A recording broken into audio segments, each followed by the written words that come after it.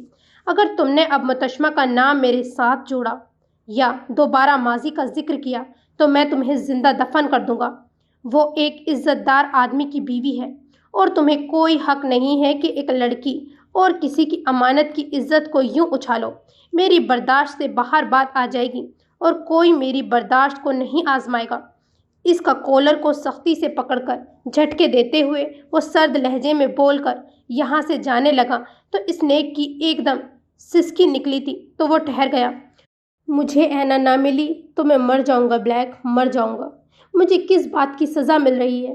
کیوں میں نے اسے دیکھا؟ کیوں اس کے پیچھے بھاگا؟ میں کیا کروں؟ میرا دم گھٹنے لگا ہے، نہیں دیکھ سکتا اسے کسی کے ساتھ۔ تمہاری والی برداشت کہاں سے لاؤں گا؟ بتاؤ مجھے، اتنا صبر جو تمہارے اندر ہے وہ کہاں سے لاؤں گا؟ میں اگلی سانس بھی نہیں لے سکوں گا۔ میں نے کیوں اسے دیکھا؟ اب میں کیا کروں گا؟ وہ لمبا چوڑا خطرناک بائیکر جس نے اپنا وقت بے فکری مستی بھرے لمحوں سے گزارا، ایسے بے بس مقام پہ آ گیا تھا کہ ایک دم چھوٹے بچے کی طرح رونے لگا۔ ہوک کا دل اس کی حالت کو دیکھ کر بیٹھ گیا اور بلیک جو جا رہا تھا ایک دم تیزی سے مڑا اور آگے اس کے بیٹھ کر اسنیک کو کھینچ کر گلے لگایا تھا۔ تھوڑی دیر پہلے کی جو سختی تھی وہ کہیں غائب ہو گئی۔ بلزنگ بینڈٹس کا ہر ممبر ایک دوسرے کو دوست نہیں اپنا بھائی مانتے تھے۔ خون کا رشتہ نہیں تھا مگر خون سے بھی گہرا تعلق تھا۔ اسٹوپڈ، اتنی سی بات پر رو رہے ہو؟ دنیا ختم تو نہیں ہو جائے گی اگر وہ نہ ملی؟ بلیک نے اس کی پیٹھ پر زور سے ہاتھ مار کر اسے تسلی دی۔ یہ اتنی سی بات نہیں ہے بلیک، مجھے سزا سنا دی گئی ہے۔ میں لڑکیوں کے جذبات کو ہلکا لیتا تھا اور آج دیکھو ڈینیل لارا کے ساتھ کیا مذاق ہو رہا ہے۔ اس کے جذبے بیکار سمجھے جا رہے ہیں، اس کی محبت کو ہلکا لیا جا رہا ہے۔ ایرک مونروئے، مجھے بتاؤ، میں اپنے عمر بھر کے چھینے گئے سکون پہ کیسے صبر کروں گا؟ میں ایرک مونروئے کیسے بنوں گا؟ بلیک کے پاس کوئی جواب نہیں تھا۔ سین چینج۔ کزان اپنے کمرے میں موجود بستر پر بیٹھا اپنے ٹانگ کو ہلاتا گہری سوچ میں گم تھا۔ اس سب معاملے میں وہ بڑا خود کو بے بس محسوس کر رہا تھا۔ اسے نہیں پتا تھا وہ صبح کیا کرے گا، کیسے تائی کو منائے۔ وہ جانتا تھا وہ راضی نہیں ہوگی، وہ کسی بھی لڑکی کو کزان کے لیے قبول نہیں کریں گی۔ یہاں تو اپنی یتیم بھانجی کا معاملہ تھا۔ کیا وقت آ گیا تھا کہ سبرینا کے لیے اسے ان لوگوں کے سامنے بھی جھکنا پڑ رہا تھا جن کے سامنے اس نے نہ جھکنے کی قسم کھائی تھی؟ دوسری طرف یہ کٹھن مرحلہ اور پھر سبرینا کو اپنا ماضی بتانا۔ اگر اوکسان کے حوالے سے بات کرتا تو وہ پوری رات ان پہ ہی ہوئی ظلم کی زیادتی پر بات کر سکتا تھا، لیکن جب اپنی زیادتی پر رونے کی باری آتی ہے تو وہ ایک دم جامد ہو کر بیٹھ جاتا ہے کہ کیا بتائے کسی کو کیا بتائے کہ آخر کزان ساکورا کے ساتھ کیا ہوا ہے؟ کیوں کزان ساکورا ایک شیطانی مجسمہ بننے پہ مجبور ہو گیا ہے جو سب کا جینا حرام کر کے رکھتا ہے؟ ایسا بھی کیا ہو گیا کہ اسے اپنے ہی خاندان سے نفرت ہے؟ خالی اوکسان دنیا کی بے رحم ہاتھوں سے تباہ ہونے کے لیے کافی نہیں تھی، اس کی آزمائش بھی باقی تھی۔ کچھ سوچ کر وہ اٹھا، ہاتھ کی مٹھی ہونٹوں پہ رکھتے اس نے اپنی الماری کھولی اور کچھ تلاش کیا۔ 5 منٹ لگے اس کو اپنی مطلوبہ شے تلاش کرنے میں۔ اس کے بعد وہ دونوں چیزوں کو اٹھا کر اپنے چھوٹے سے ٹیبل کے سامنے آیا تھا۔ کرسی نہیں تھی تو گھٹنوں کے بل بیٹھ کر وہ لب دبائے پہلے اس کاغذ اور قلم کو دیکھتا رہا، پھر گہرا سانس لے کر خود سے بولا، یہ تمہارے لیے سبرینا احمد۔ اس کے بعد اس نے کاغذ پہ اپنے جذبات اتارے۔ شی آئینہ ہیمے، میں جانتا ہوں بہت سی باتیں اگر دل سے نہ نکالی جائیں تو وہ ہمیشہ کے لیے آپ کے دل کا روگ بن جاتی ہیں۔ میرا بھی کچھ ایسا ہی حال تھا، حالانکہ اپنے اوپر ہوئے ظلم زیادتی پر میں نے خوب بدلے لیے۔ سب کا کام اپنے لفظوں اور اچھی حرکتوں سے تقریباً تمام ہی کر دیا تھا، مگر جس بات کو اپنے دل میں دفن کر کے میں آگے بڑھ گیا تھا، اس کے لیے تو میں نے ایک بار بھی آنسو نہیں بہائے، ایک بار بھی نہیں چیخا، ایک بار بھی کسی کو نہیں جتایا۔ ان کی گریبان جھنجھوڑنا تو دور، منہ سے آہ تک نہ نکالی کہ آپ لوگوں نے کزان ساکورا کے ساتھ کیا کیا ہے۔ وہ کزان جس نے اپنے چہرے پہ ہزاروں نقاب پہن لیے تاکہ کوئی دیکھ نہ سکے کہ کتنا رسوا ہو چکا ہے۔ وہ کزان جو ہر گندی سائٹ کی زینت بنا ہوگا۔ وہ کزان جو کسی سے نظریں ملا کر آنکھ اٹھا کر نہیں دیکھ سکتا۔ وہ کزان جسے ہر مرد سے خوف آنے لگا۔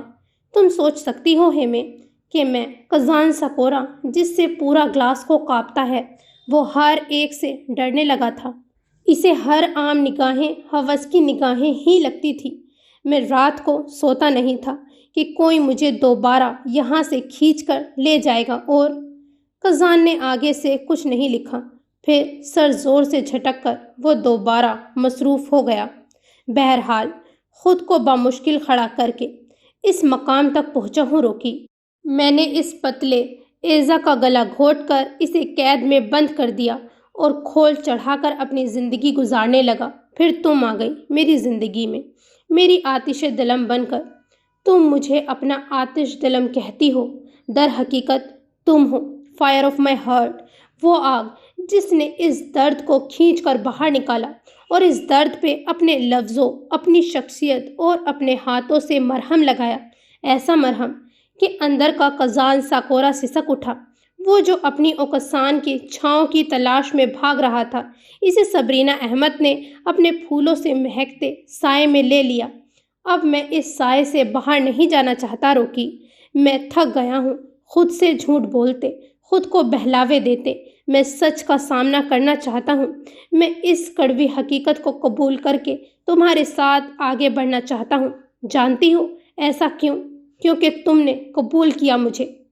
وہ پھر رکا اور سارے لفظوں پر نظر دوڑائی، دیکھنے لگا کیا وہ صحیح لکھ رہا ہے؟ کیا سبرینا احمد کی طرح وہ بھی اپنے دل کا حال اچھے طرح سے بیان کر رہا ہے، یا یہ سب بچکانا پن وہ سمجھ نہیں پائے گی؟ گہرا سانس لے کر اس نے دوسرا کاغذ پہ اپنا سچ لکھنے لگا۔ جیسا کہ تم جانتی ہو 6 اکتوبر کو میرے ساتھ کیا ہوا تھا۔ مجھے 3 دن ہو گئے تھے کمرے میں بند ہوئے۔ میں اس حقیقت کو جھٹلا رہا تھا کہ میری اوکسان چلی گئی تھی مجھے ہمیشہ کے لیے چھوڑ کر۔ اب وہ کبھی واپس نہیں آئیں گی۔ ظالموں نے ان کا چہرہ تک نہیں دکھایا تھا، بس ان کا بریسلیٹ تھما دیا تھا کہ یہ اس لاش سے برآمد ہوا ہے۔ بھلا وہ اوکسان کیسے ہو سکتی تھی؟ میں یہ یقین کرنے کو تیار نہیں تھا۔ ان کا بریسلیٹ کسی نے چرا لیا ہوگا، اور جس نے چرایا ہوگا وہ مر گئی ہوگی، مگر وہ میری اوکسان نہیں ہو سکتی۔ پھر 3 دن کے بعد میں نے خود کو سنبھالا اور اوکسان کو ڈھونڈنے کا فیصلہ کیا۔ میں جانتا تھا ان سب نے جھوٹ بولا ہوگا تاکہ میں اوکسان سے ملنے کی امید چھوڑ دوں اور آگے بڑھ جاؤں، جبکہ میری اوکسان پاگل خانے میں تڑپتی رہے۔ ایسا نہیں ہونے دے سکتا تھا۔ میں اوکسان کا سہارا تھا۔ میں اوکسان کا واحد ولی وارث تھا۔ میرے علاوہ اوکسان کا کوئی محرم نہیں تھا جو اس ظالم دنیا سے انہیں بچا کر رکھتا۔ خاموشی سے نکل پڑا انہیں ڈھونڈنے۔ ابھی ان کی تلاش میں اس ویران ٹھنڈے سے علاقے میں سردی سے تڑپتے ہوئے 1 گھنٹے سے اوپر ہی ہوا ہوگا جب سامنے 2 آدمی دکھائی دیے۔ پہلے انہوں نے مجھے چونک کر دیکھا، اس کے بعد انہوں نے نظریں پھیر دیں۔ میں اس وقت بچہ تھا، لیکن نہ جانے کیوں خطرے کی گھنٹی پہلے ہی دل میں محسوس ہو رہی تھی۔ ایسی سوچوں کو جھٹک کر میں تیز تیز قدم اٹھاتا ہوا یہاں سے گزرنے لگا۔ جب مجھے 2 سے زائد قدموں کی چھاپ اپنے پیچھے سنائی دی، میں پیچھے مڑا تو ایک دم وہاں کوئی ذی روح دکھائی نہیں دی۔ شاید میرے وہم ہو، میرے پاس اس پاگل خانے کا ایڈریس نہیں تھا، لیکن نام ضرور پتہ تھا۔ بس مجھے کوئی مل جائے، کوئی فرشتہ، صرف انسان جو مجھے میری اوکسان کے پاس لے جائے۔ میں 3 دن سے نہیں سویا۔ اپنی اوکسان کی باہوں میں آ کر سو جاؤں گا۔ میں اور اوکسان واپس بھی نہیں آئیں گے۔ اگر میری اور اوکسان کی تقدیر میں پاگل خانہ ہی لکھا ہو تو میں خوشی خوشی اپنے نصیب کو قبول کر لوں گا۔